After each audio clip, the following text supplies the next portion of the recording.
Hello and welcome back to DaveTech YouTube channel. In today's quick tutorial, you will learn how to check your library with the Onn TV. Before we continue, a quick reminder. If you're using a smart TV, Fire Stick or Android TV device, I highly recommend using a VPN. A VPN helps protect your privacy, secure your connection, and keep your personal data safe while browsing or streaming. I personally recommend NordVPN. It's fast, reliable, and works smoothly with TV devices. I've put a special link in the description. If you want to check it out, do so right now.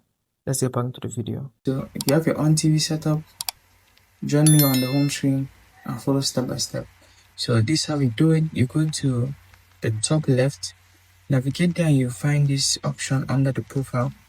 Make sure you're in your profile of choice and you find the option that says library. So click on library and this will show you all rentals. So right here, my library is empty because I have no movies, TV shows, or content that I've rented or bought.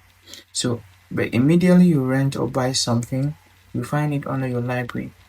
You could easily go back to watch content which you have downloaded or bought or rented, and you could access it from here without going through the entire process of sourcing it from the site or the application where you got it from. So that's how you do it. That's how you access your library and access everything you've rented or bought. If you found that insightful, hit the like button, subscribe to the channel, and I'll see you in the next video.